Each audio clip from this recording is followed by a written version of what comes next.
Welcome to Week in One, the show that gives you a snappy roundup of this week's top stories and interviews featured on eNCA. I'm Pule Letshwiti-Jones. Let's take a look at this week's top stories. An emotional memorial service for the victims of the Boksburg tanker explosion. Alleged Limpopo serial rapist back in court.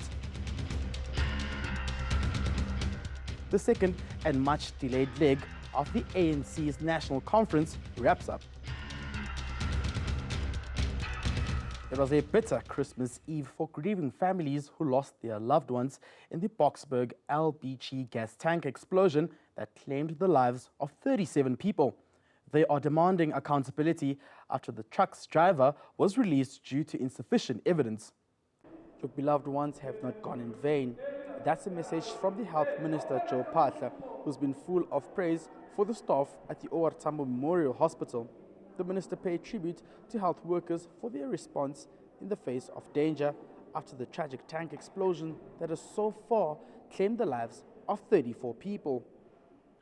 I wish to take this opportunity to thank everyone who took part in the rescue mission.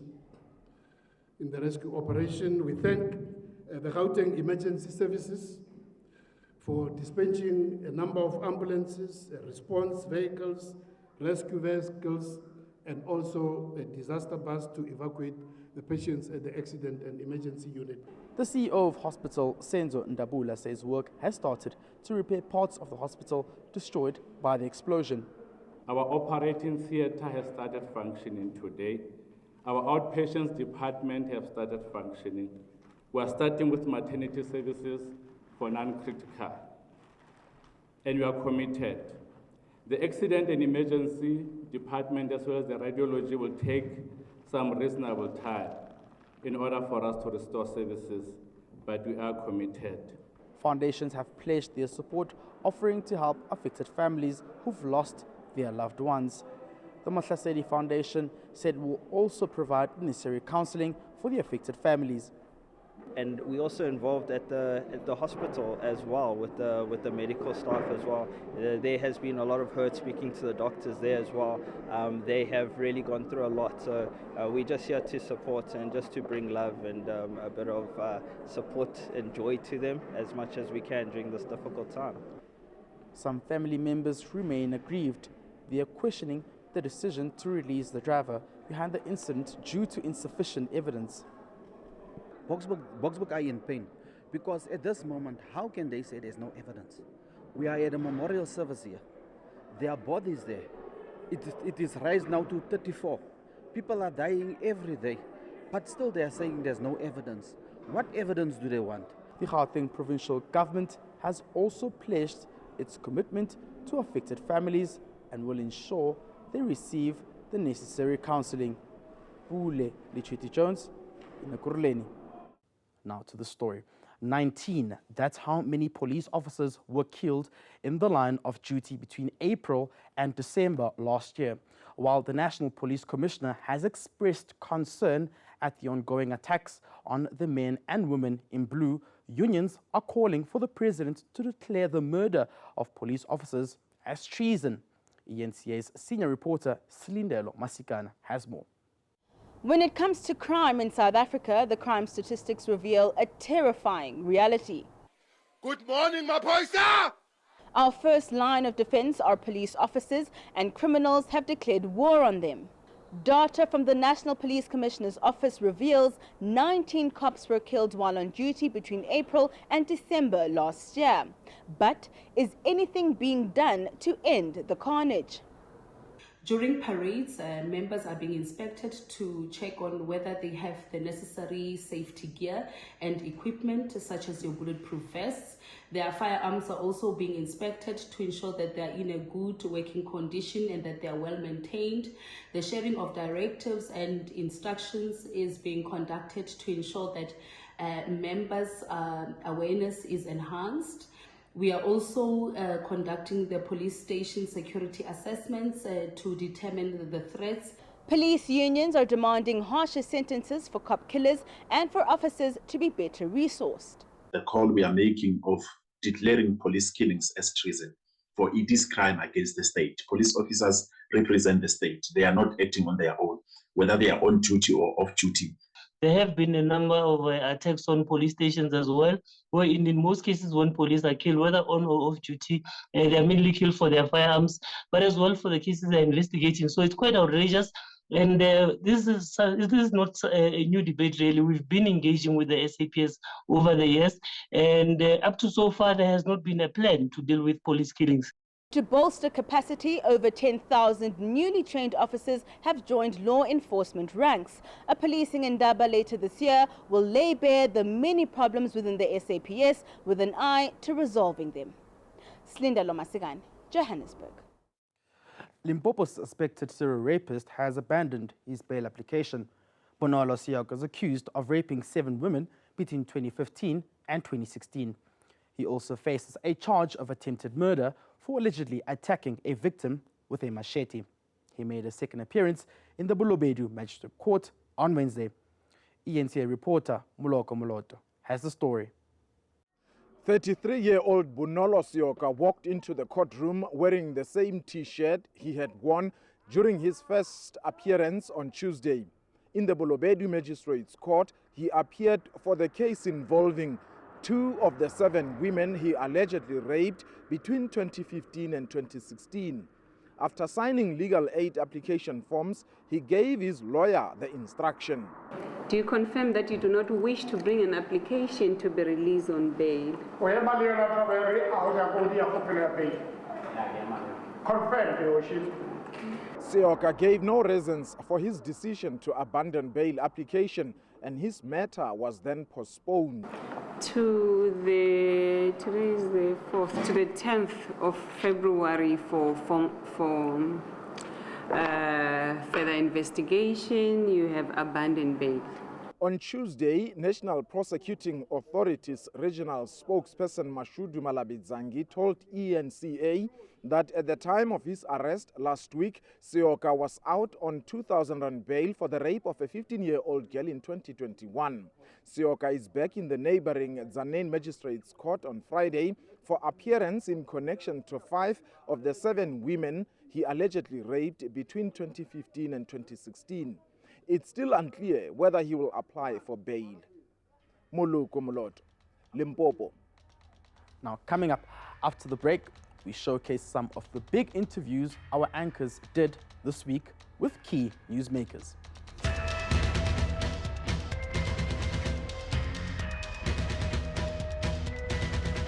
Welcome back to Week in One. I'm Pule Letshwiti-Jones. An independent audit has cleared Infinite Fleet Transport of non-compliance linked to the deadly Boksburg explosion on Christmas Eve. The blast claimed 37 lives and injured scores more. Richard Durant, who is the director and Transact Consulting and Auditing, the firm that conducted the audit, spoke to eNCA anchor Heidi Chakos. Maybe just take us through the documents that you were asked to review and audit and what you found. I'm one of the more senior auditors in that audit category. It is a industry audit. It is not a legal audit. 34 families have lost their loved ones, and they are trying to understand how the company was not alerted to the fact that the truck driver was lost and that he took the wrong off-ramp. Was that not at all picked up or signaled to say, you are lost, hang 10 before you move anywhere, because there are bridges that could be a risk? Was that not at all red flagged or picked up? It's a valid question, but having come out the transport industry, to pick up that your truck is off route within 10 minutes is actually very difficult. Unless you've got geofencing in place, which some companies have on specific routes where it's dangerous to stop, where there's a high risk of theft or something like that. Companies have geofencing, so if a truck goes off the route in that particular area, it will trigger and send an alert. But from your normal tracking, due respect to expect the tracking company or the transport company to pick that up within 10 minutes is in an ideal situation, yes, but in practice, it's actually very difficult. The Liberation Struggle War veterans of South Africa want a monthly payment of 15,000 Rand for each member and a 4.2 million Rand pension for every veteran. eNCA anchor Anli Hatting spoke to member Mzugisi Ronyuza.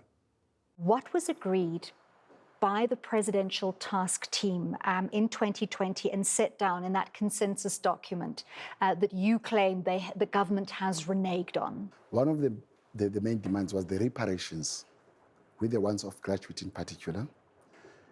And the second one was the issue of the prisons, the incarcerations of our comrades, and the situation where most of them can't be able to access the socio-economic out of the country because of their background, the criminal records and everything.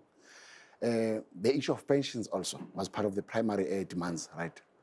On the issue of reparations, we said that, remember that it's a norm in all the countries that the post-liberation country, there'll be a situation where all the comrades that were in the battlefield that couldn't enjoy their livelihoods, couldn't be normal human beings, are given the chance to can be able to interact by their own governments. I know that there's a point that says, from time to time, they keep saying, you have not been taken in through the UN resolutions and everything. But we are saying that the UN had a role to play during that period. Our own liberation movements had a role to play during that period. Compensations were given to a number of formations that were not part and parcel of the liberation movements during that time. So our call for 4.2 million emanates from that. I want to talk about last year. Yes. The hostage situation, how that played out. Yes. And more importantly, the discussions after that, where certain agreements were made that you're once again saying have been forgotten and have been reneged upon. Okay. What was agreed there? So we found that the deputy president was not giving us honest answers to a number of things, not honoring the meetings, turning us down on a number of occasions. So on the day of the meeting last year in October, we had to meet the deputy president, right? But they changed venues from time to time. At the last venue, there was Minister Kongubele, where the Minister of Defense and other senior government officials, right?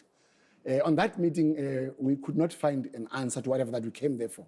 We found a lot of senior officials, senior government politicians who had all the answers, not to our questions, had all the answers, not to what we wanted there. And where we met, the deadlock is that we wanted the how part on that meeting. We wanted the clarity on why the consensus document is not honored.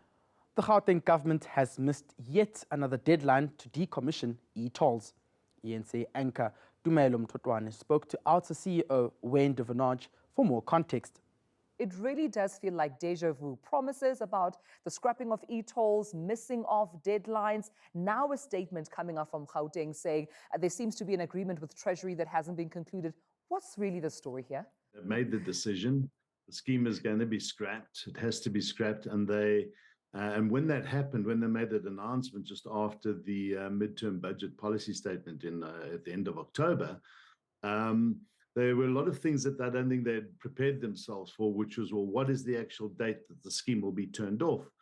And soon after that, they said it was going to be the 31st of December, just give them some time to wrap up and make some final arrangements. Well, that day has come and gone. And as we've seen now, the Panyaza Lesufi, the Premier, has put out a statement saying, no, not the 31st, sometime soon in the new year. It has to be gazetted, obviously. And I think these are the finalities that they hadn't really thought about. Again, it needs to be gazetted. It's not something that is done at the provincial level, by the way. It's something that has to be done at national transport level.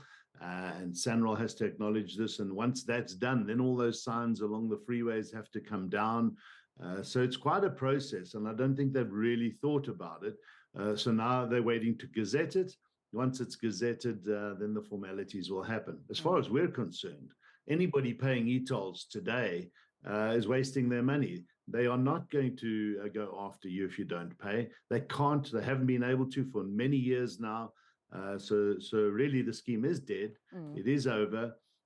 But for some reason, they will keep the cameras clicking away and billing those few people who want to carry on paying. Why they want to carry on paying, I wouldn't know. I think residents for the longest time have been hearing about promises. We see the timing with regards to the general elections next year, and there might be a sense of, could this be just so that the timing of elections is right on time to make promises, but we might see this beyond 2025. So I guess my question again is the Premier to be trusted when he assures residents that this is over and done with, no turning back, of course, will happen with this? Can residents trust Prime Minister?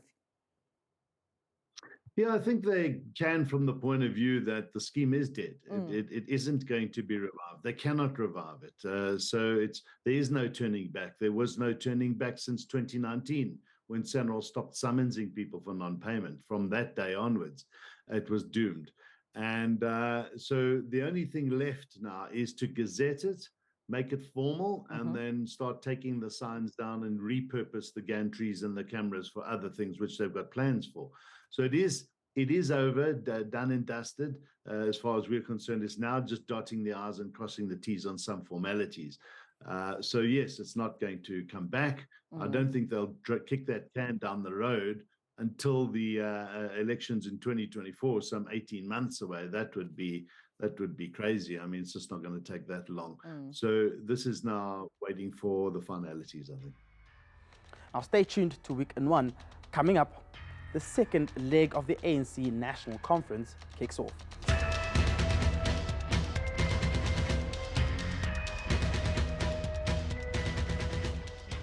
Welcome back to Week in One. I'm Pule Letshwiti-Jones. With the new year still fresh on everyone's mind, to the story. Pretoria has ushered the country into 2023 after hosting its annual block party.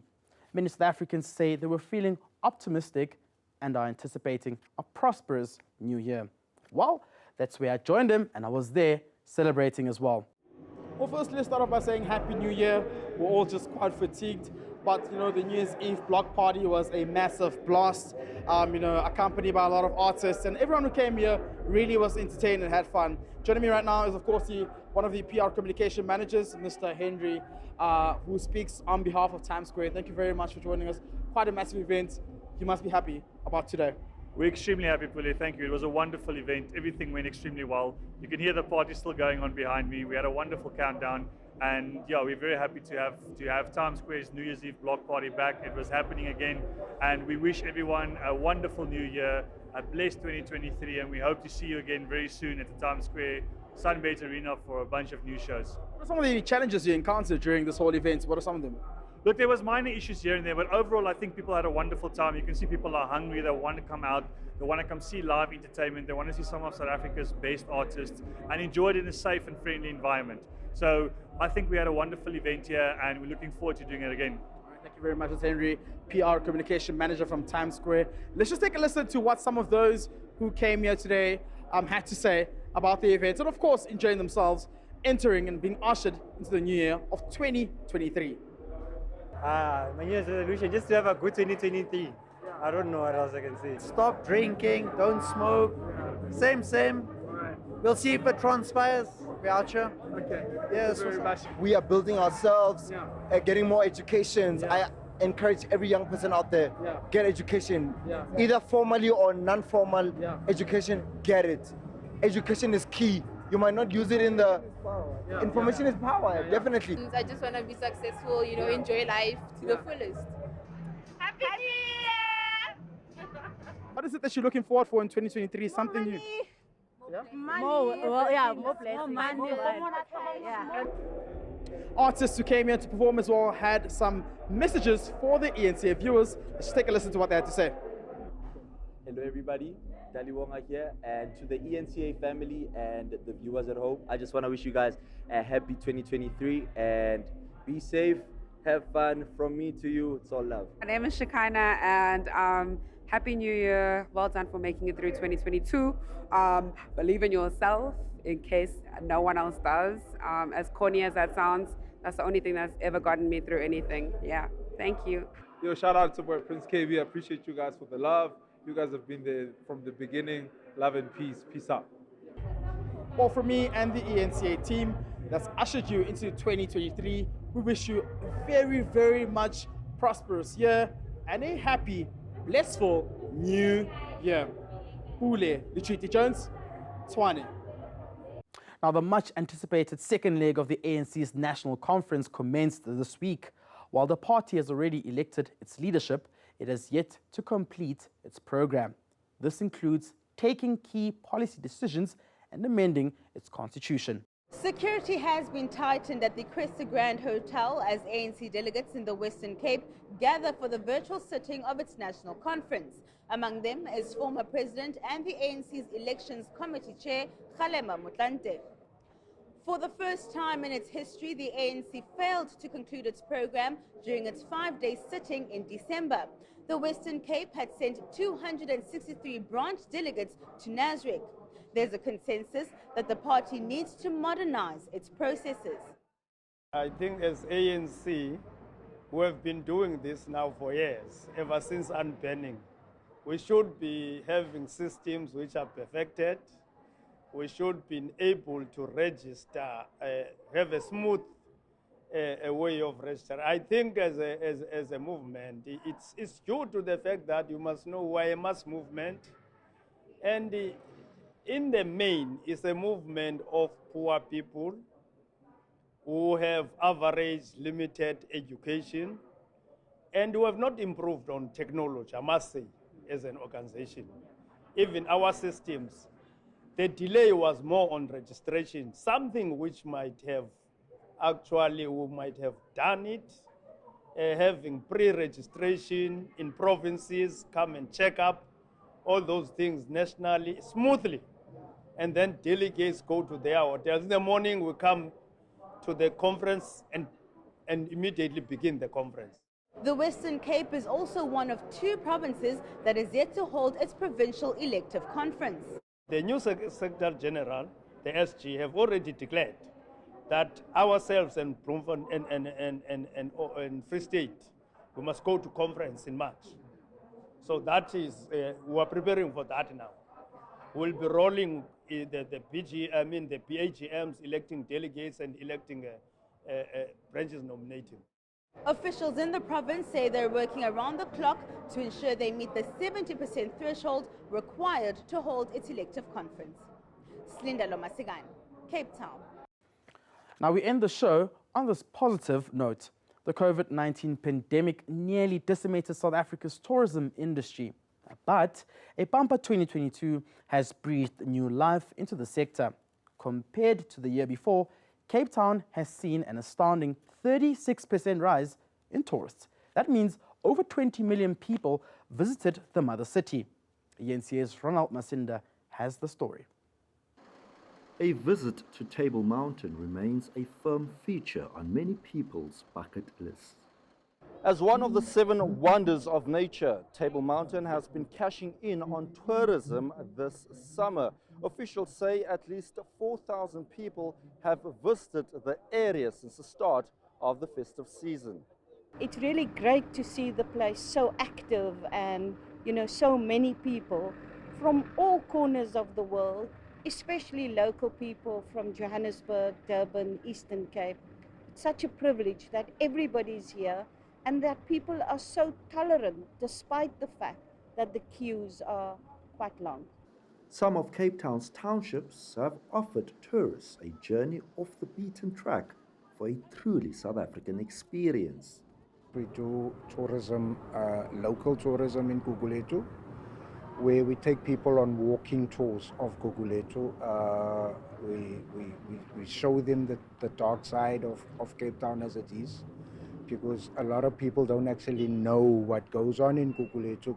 The boom in tourism has inspired the city of Cape Town to make some bold plans for 2023. Firstly, to get more flights landing in Cape Town, and this speaks to our airlift program. We are now landing more aeroplanes per day than even before COVID-19. Between now and March, we have 1.6 million two-way seats available and will land 191 international flights per week, generating approximately 8 billion rand in tourism spend. SA Tourism says the future bodes well for one of South Africa's top tourist attractions, but it encourages visitors not to overlook some of the other wonders the country has on offer. we've seen that both South Africans and international travelers actually do want to explore other parts of the country. The tourism sector fell victim to a jobs bloodbath amid the worst of the COVID-19 pandemic. The boost will go a long way in the sector's recovery and bolstering the country's economy. Ronald Masinda, Cape Town. And that's a wrap for this week's edition of Weekend One. From myself and the eNCA team, have a special weekend. Bye-bye.